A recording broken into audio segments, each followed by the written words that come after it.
Okay, so in Photoshop, we're going to open an empty new document that we're going to paint into as we do our abstract painting. Now, this painting is going to be basically it's going to be a project, not an exercise, and you're going to actually add type or writing to it tomorrow. So it's kind of a two-parter. We're taking one day to do an interesting abstract painting. We're focusing on the art element line for it. And then we're going to, tomorrow, we're going to add one word, and that word is going to be a descriptive emotion word. And then we're going to use that just like we're using paint in a really, hopefully, experimental kind of way. So to start, go to New, and you want to name it last name, first name, abstract.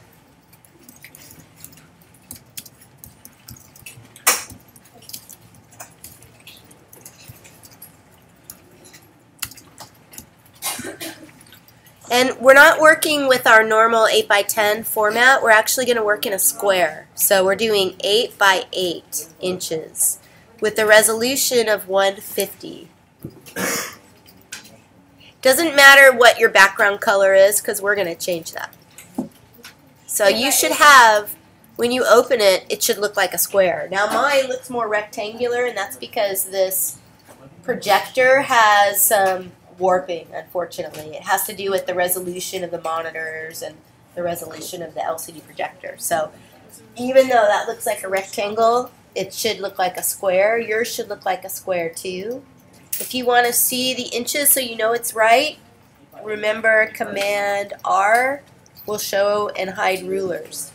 So you can see, you can check it out.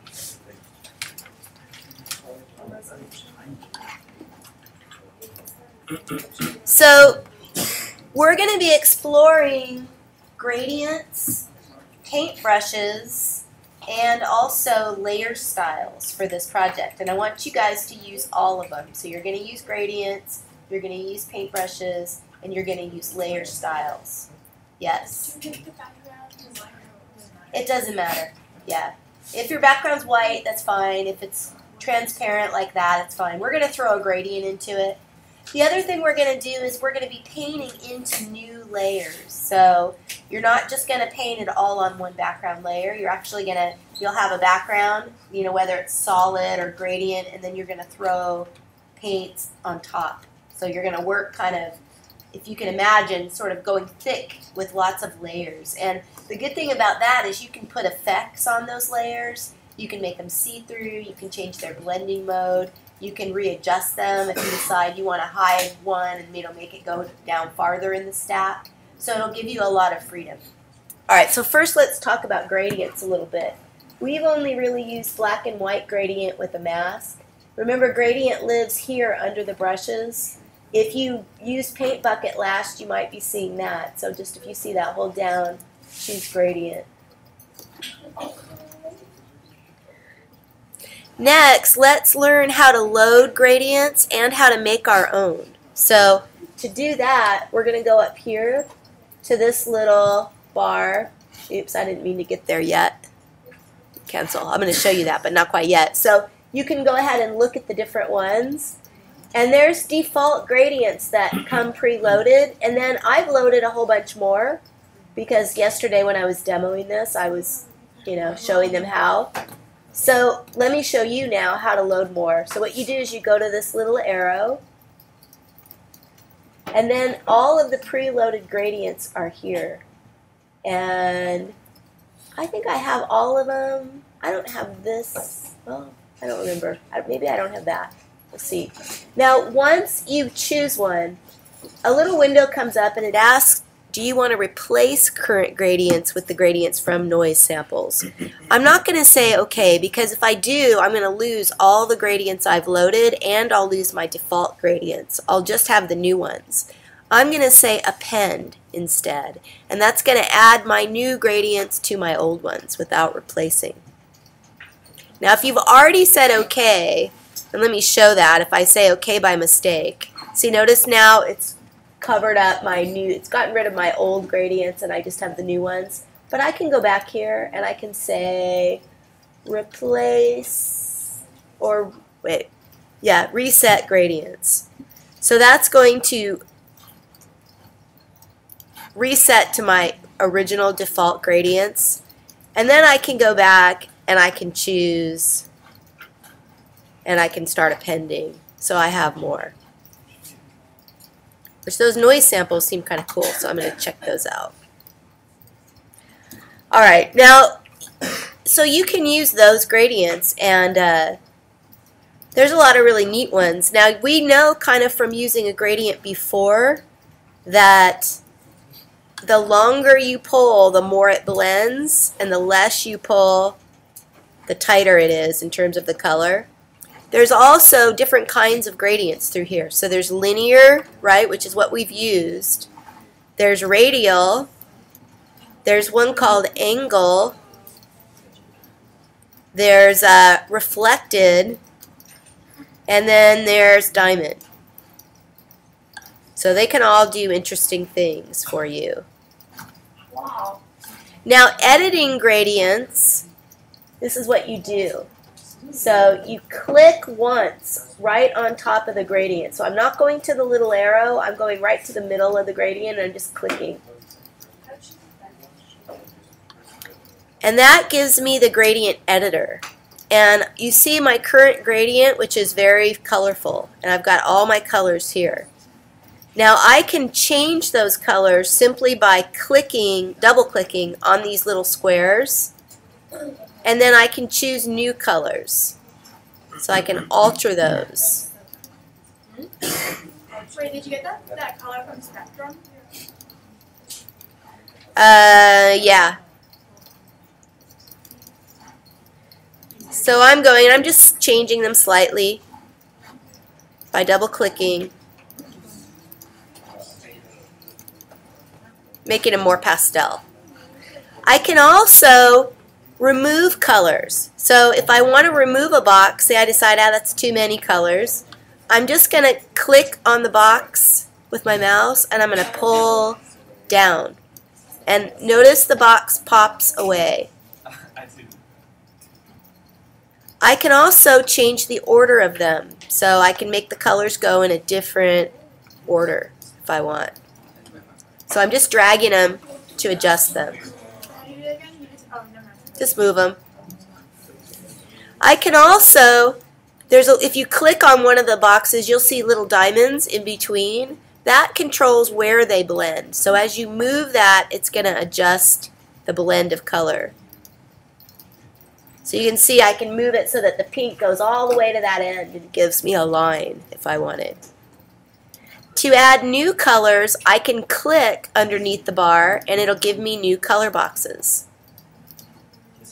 So you have a lot of freedom to make your perfect gradient. So how come it doesn't load after? Once you make it, it'll load. I mean, it won't change it immediately. You have to draw it. Oh. So say you make your gradient. I think that's still too many colors. Hold on. So you make a gradient, right? And then you say, okay. You could save it too if you wanted. And then now I can draw it. And I'll get that gradient.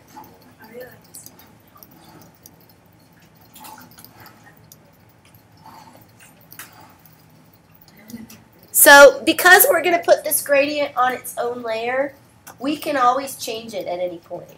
Oh, let me show you too. There's in the gradient editor, there's also a gradient type. So you can go and change it to noise, which gives you a whole bunch of lines when you draw it. So that's interesting too. I kind of want something less definite in the background because I don't want to have to fight it while I'm painting, and that's one strategy. You could also use something really bold for the background, but then you'd have to figure out what kind of paint strokes are going to look good with it. Alright, so once you have that now, let's make a new empty layer, and any painting we do with brushes is going to be on separate layers. So I would, if I were you personally, I would do a layer and do some painting, and then another layer, do some more painting, another layer, do some more. And that gives you a lot of control, because if you paint something that doesn't look good, you don't have to, like, if you're using paints, real paints, you don't have to go back and try to cover it over. You can just get rid of it. Or you can also drop your opacity, and like I said, you can add effects to the layers, and I'll show you guys how to do that. But the key there is it has to be on separate layers. It can't be all on one, or you can't add effects. So to make an empty new layer, all you do is click the little layer copy button, this one, right next to the trash can. It's the create a new layer. We're not dragging our gradient layer down. All we're doing is clicking. And notice that that's put an empty transparent layer on top. So that gives me something else to paint into. Wait, so you want it with noise? No, Oh. not unless, that's up to you. That's your choice. And one thing with the gradients, it's really easy to go back and change them. So if you paint a while and then go, nah, I think my gradient should look different, you can change it. Do you absolutely have to have a gradient in the background? No, you don't. I like you to know how to edit them, so this is our time to learn that. So as long as you know, that's fine. But if it kills your idea, it's fine. Okay, so now, guys, I'm going to go and paint. So we're going to choose the normal paintbrush. We're not using color replacement or history or any of those for now. And let's look at loading brushes. So, what? My server disconnected. Yeah. That's all right. It just means you don't have the Dropbox. We're not turning anything in today anyway, so it's fine. No problem. So they're probably restarting it or something. So if we go up to the brush panel here, the little brush palette, we'll see all our brushes. And I have a bunch more than you guys right now because I've loaded them. I was loading some yesterday. Just like gradients. Wait, so why did you change the color again? Like customize the color? Of your gradient, click on to get to the gradient editor. Double click on the little boxes underneath the gradient. Choose your new color. They look like eyebrows. Interesting. Okay, so we have all these brushes, right? So I can go to this arrow and I can choose any of the preloaded brushes to add. And it's the same deal. If you just say OK, it's going to replace your default brushes with the new ones. So I recommend saying append instead. And there's all different ones that'll give you different looks. So what I'd like you guys to do is to experiment with them. Now that being said, some of them are not very abstract. There's stars and there's leaves and things. Let's maybe not use those because we're trying to force ourselves into just abstraction with this. And I'll have to say, when I was in high school, I was given an assignment to paint an abstract painting in my art class, and I failed miserably at it. I turned it into an outer space scene, so I wasn't very abstract at all. Yeah. I'm on brush. Normal brush. Okay, so arrow will load new brushes. Remember, say append instead of OK. The new brushes are always going to go to the bottom of the stack. So if you want to see what you've just loaded, you can see them. Some of them are really textural. So when you start, making that brush bigger, and you can use those bracket keys, remember, left and right bracket, but you'll see that it'll give you a texture if it's big, or if it's smaller, you can paint lines with it.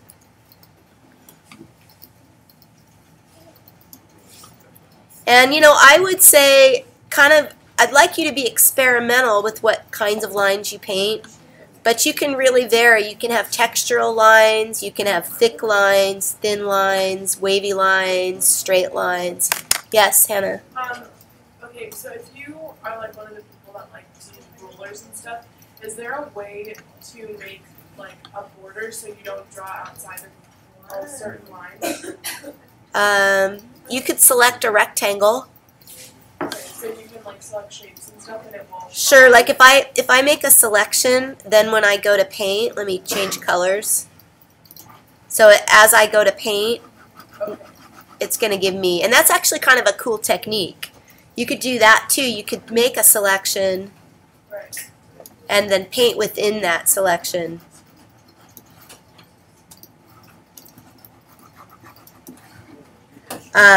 So let me show you effects now. Because I've put my paint strokes on their own layer, I can make layer styles with these guys. So I'm going to go in and I'm going to make a layer style by double clicking on the blue part of that layer where I just painted. You have to have something there to affect it. It's going to work best if you have brush strokes rather than a full gradient. You want to be able to see the edges of the objects, and you'll see why in just a moment. But all I'm going to do here, watch this so you get this, because these are really neat. I'm going to double click, and that gives me layer styles. Now layer styles are things like drop shadows, glows, bevels, outlines, which are called strokes. And then you can also throw different colors across your shapes as well as gradients. So when you want to affect a layer style, you click the box, and I've just added a drop shadow to my paint. Now if I want to adjust the drop shadow, maybe make it farther away or closer to my shapes or fuzzier or bigger, I'm going to click the word drop shadow, and this is kind of a weird hidden feature in Photoshop that people aren't necessarily going to know unless they figure it out or are told. But watch what happens when I click the word. It gives me the little control panel that lets me change the effect. So I can adjust my distance of my drop shadow. I can adjust my angle. I can adjust the spread, which is how far out and how dark it goes. And then I can also adjust whether it's fuzzed out or whether it's more crisp. So that's distance, spread, size. Catherine, what'd you say? Did everything else fuzz out when you fuzz out the shadow, like even the background? No, just the shadow. Once you make it, you can unclick it or click it really easily. And you can always, with an effect, they aren't permanent. You know, you can turn them on and off as you go. And why are you calling me during my recording, person? Swag me out, call me Billy. Have to sign. This is Kim. Yeah. Okay, no problem. Thanks. All right, guys. So they're going to reboot the server, which shouldn't cause us any problems. So you can also do things like outer glows, which works better when you have a dark background, to be honest. But you can get some cool effects of really have glowing outside edges. You can do inner glows, inner shadows. Bevel and emboss will make your shapes look kind of 3D. So that's kind of cool. Gradient overlay is fun because that lets you choose a gradient to put on top. Remember, for all of these, you have to click the word in order to get to all of the cool choices. So you're not going to get to those unless you click that. And stroke is going to put an outline, and you can change the color of that and the thickness. So you can get a really heavy, bold line if you want. You can position it to the inside or the outside or the center. Whoa, that looks ugly. And you can even make those outside edges turn into gradient or pattern. I'd maybe avoid too much the pattern. I don't know. I personally feel like those patterns look really computer generated, most of them. Although some of them are kind of cool. There's some that are like interesting textures, but I don't know. I think they look really mechanical often. So it's up to you what you do with that.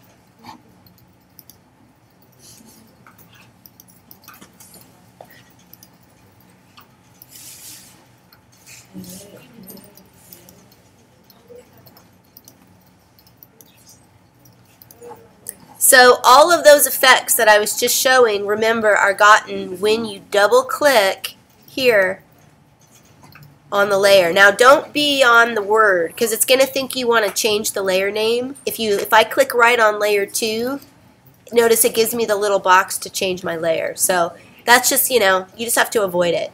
Now once you put an effect on, you can show those effects or you can hide them by clicking the little arrow here. And you can also turn them on and off. So if you decide at some point, nah, I don't want it, you can even copy the effects and put them on other layers. You can option drag an effect from one layer to another, which is going to copy it and move it. So that's kind of cool too. So I'm going to make more empty layers now, and I'm going to continue with my painting. I'm going to try out different brushes. What I'd like to see from you guys is that you're experimental here. I'd like you to paint for the entire rest of the period. Experimenting with different looks and different brushes. This is actually probably one of the projects where the art history brush might do some interesting things. And I actually need to find out more about that art history brush.